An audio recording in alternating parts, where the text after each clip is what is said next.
$300 air shock versus an $1,100 coil shock. Does expensive equal better? First up is ripping off the stock SR Suntour air shock from our two identical Polygon Siskiyou D5s. This shock does not have a rebound adjustment and is very, very bouncy. And now that we have a blank slate, on my low bike, I'm installing a new RockShox Monarch Plus RC3, my favorite shock that I've ever used. The debonair can and extra oil reservoir made for a really plush ride, and it always kept the wheel firmly planted on the ground. But these do have a big history of failing and needing to be completely rebuilt.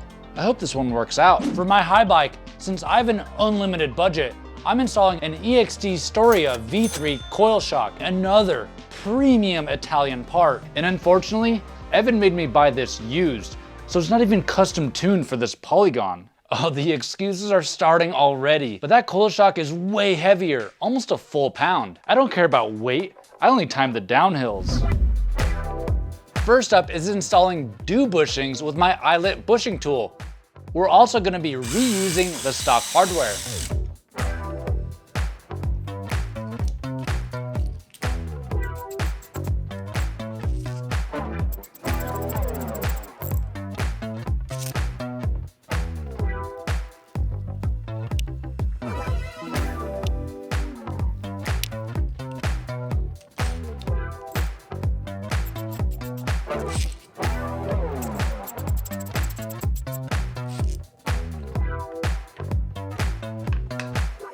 Next, the shocks are installed to the right torque, making this a very easy job.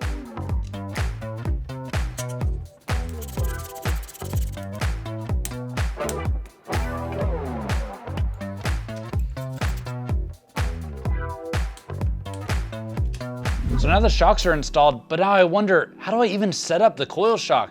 With an air shock, all I need is a shock pump, and I can set the sag to whatever I want in just a few minutes. The EXT coil shock leaves all sorts of questions, like what spring rate do I use? How much preload? How do I measure sag? Should I change out the spring? And where do I even begin with high and low speed compression?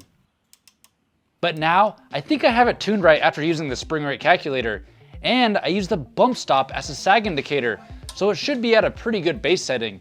But that was way more complicated. And for all that work, the extra cost and the extra weight, is it really gonna be that much better on the trail? The bikes are ready to go, and the high bike now weighs 33.8 pounds, and the total project cost so far is a whopping $5,500. The low bike now weighs 33.6 pounds, and so far has cost $2,360. I can't wait to see how they stack up against each other. But it's time for another clean for green. And this is my subscriber, Alec. And if he can do this climb in 1 minute, I'll give him $10. All right, go for it. While he's doing that, I'm gonna tell you about this video's sponsor, Skillshare. Skillshare is an online learning community with thousands of inspiring classes. It's a perfect place to start learning a new skill like productivity, cooking, and making YouTube videos. Skillshare has a massive library of online learning, so pretty much anyone can find classes that will match their goals and interests. Right now, I'm learning Spanish to help me at my day job as a nurse. It's something that I've been putting off for way too long. There's so many different topics on Skillshare, there's definitely a class that you'd be interested in. And if you're curious and love learning like I do, you should definitely check it out. Oh, he's almost there. And the first 1,000 people to use my link in the description or my code EvansMTB Saga will get a 1-month free trial of Skillshare. Let's see, how's Alec doing? Oh, he made it! I owe him $10 and you owe me a like. Chad and I are taking both bikes on the Saga test loop to see if the shocks give us any time improvements. On the first short descent, it was actually the low bike's Monarch shock that felt way better and more playful. It felt snappy and light, which led to getting a PR on this segment, beating the high bike by an entire second. Oh, come on, that was basically a fire road. On the more gnarly downhill, the EXT shock kept me firmly planted on the ground, and choosing lines and weaving between rocks became effortless. But those tests were not enough. I just hiked up 25,000 feet to the top of South Mountain. But what I'm gonna do is take both shocks and put them on the high bike to get some better baseline tests. Let's get started.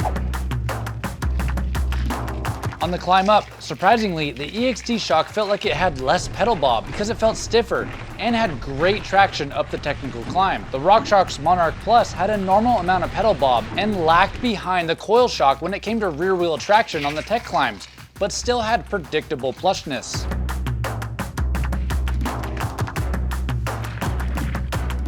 Despite the shock upgrades, hitting this drop to flat still didn't feel great, and the biggest difference I could feel is just doing it with better form.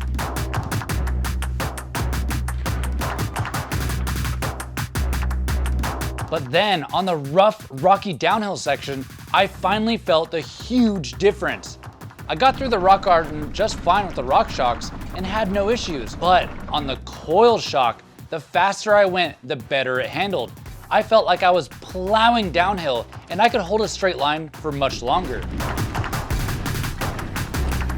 So after the testing, the coil shock is definitely better. On that last long downhill, the air shock was experiencing fade, and that's when the oil in the shock heats up, making the shock not work as well. Coil shocks don't really get that, which is a huge benefit of using a coil. But bro, I have some bad news. This coil shock is leaking oil. Are you kidding? This is all your fault for making me buy used to save money. Man, that's a bummer. If the coil shock is leaking oil, that means it has air inside of it, so it may not have been in peak condition for testing, but we're gonna send it off to be rebuilt. But what do you expect me to use? Here, you can use this Fox shock. Ooh, Kashima. So what can we learn from all this? Well, coil shocks are super hard to set up, and there's not a lot of information on how to do it. Even though the coil shock was better, I don't think it's worth the hassle and $800 more.